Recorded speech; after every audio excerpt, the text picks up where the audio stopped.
ओला उबरला टक्कर देणारी भारत टॅक्सी अडचणीत. नवी मुंबईतील उद्घाटनानंतर ऑटो टॅक्सी चालकांचा तीव्र विरोध. देशातील ऑटो टॅक्सी आणि कॅब चालकांसाठी ओला उबर सारख्या खासगी भांडवलदार कंपन्यांच्या मक्तेदारीला पर्याय म्हणून केंद्र सरकारच्या वतीनं भारत टॅक्सी या योजनेची घोषणा करण्यात आली. या निर्णयामुळे महाराष्ट्रासह देशभरातील ऑटो टॅक्सी चालक मालकांमध्ये मोठा आनंद आणि उत्साहाचे वातावरण निर्माण झाले होते. ओला उबरच्या जाचक अटींपासून आणि कमिशनच्या कात्रीतून आपल्याला एक शोषणमुक्त व्यवस्था मिळेल अशी आशा या चालकांना वाटत होती.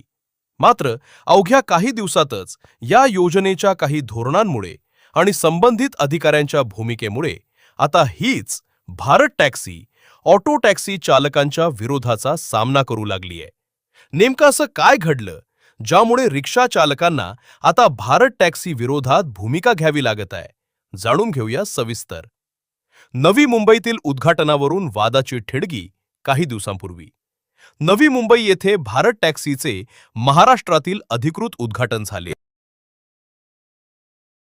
मात्र या उद्घाटनाच्या कार्यक्रमात महाराष्ट्रातील ऑटो टॅक्सी चालकांच्या प्रमुख आणि प्रातिनिधिक संघटनांना विश्वासात घेण्यात आले नाही किंवा त्यांना अधिकृतपणे निमंत्रितही करण्यात आले नाही. संघटनांना न बोलावण्यासोबतच या प्रकल्पाच्या जाहिरातीमध्ये टू व्हीलर टॅक्सी, बाईक टॅक्सीच्या बुकिंग संदर्भात उल्लेख असल्यामुळे चालकांमध्ये संतापाची लाट पसरलीय. ओला उबरला चाप लावण्यासाठी आलेल्या या प्रणालीमध्येच जर बाईक टॅक्सीचा समावेश असेल तर आमच्या रोजीरोटीचं काय, असा सवाल आता चालक विचारत आहेत. टू व्हीलर टॅक्सीचा इतिहास आणि ऐतिहासिक लढा. महाराष्ट्रामध्ये टू व्हीलर टॅक्सी विरोधात तीव्र संघर्ष झाला आहे. विशेषतः पुणे आणि पिंपरी चिंचवड शहरात रिक्षा चालकांनी बाईक टॅक्सी विरोधात मोठे रस्ता रोको आंदोलन केले. महाराष्ट्र रिक्षा पंचायत संघटनेच्या आंदोलनानंतर बाईक टॅक्सीमुळे सरकारचा महसूल बुडत असल्याच्या आणि अनधिकृत सेवा सुरू असल्याच्या कारणास्तव पुणे आरटीओने संबंधित कंपनीवर गुन्हे दाखल करत टू व्हीलर टॅक्सी सेवा बंद पाडली होती. उच्च न्यायालयाचा निकाल. या विरोधात रॅपिडो कंपनीनं मुंबई उच्च न्यायालयात धाव घेत प्रवासी सेवा देण्याची परवानगी मागितली. परंतु माननीय उच्च न्यायालयानं बाईक टॅक्सीची याचिका फेटाळून लावत रिक्षा चालकांच्या बाजूनं ऐतिहासिक निकाल दिला. सर्वोच्च न्यायालयाचा अंतिम निकाल. यानंतर हे प्रकरण दिल्ली येथील सर्वोच्च न्यायालयात सुप्रीम कोर्ट गेले.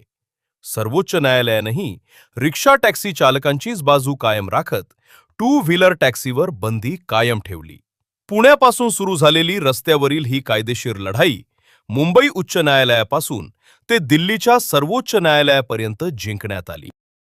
संपूर्ण कायदेशीर लढ्यात आणि स्वतःचा खर्च करून पाठपुरावा करण्यात महाराष्ट्र रिक्षा पंचायतचे संस्थापक, अध्यक्ष, गोरगरीब कष्टकऱ्यांचे नेते डॉक्टर बाबा कांबळे आणि पुणे रिक्षा फेडरेशनचे अध्यक्ष अनंत तांबे यांनी अत्यंत महत्त्वाची भूमिका बजावली, ज्यामुळे रिक्षा चालकांना मोठे यश मिळाले.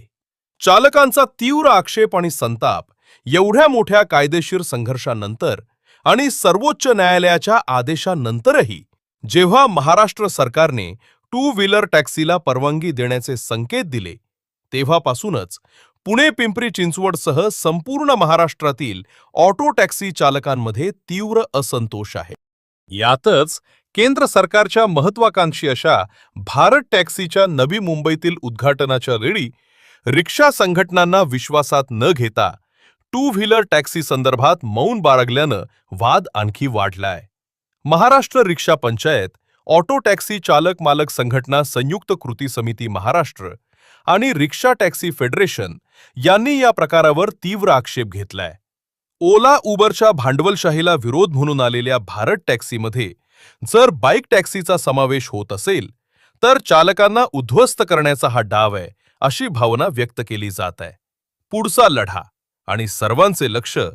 पुण्यातून पेटलेली ही अनधिकृत टू व्हीलर टॅक्सी विरोधी लढाई आता संपूर्ण महाराष्ट्रामध्ये आणि देशभरामध्ये चर्चेचा विषय बनलीय.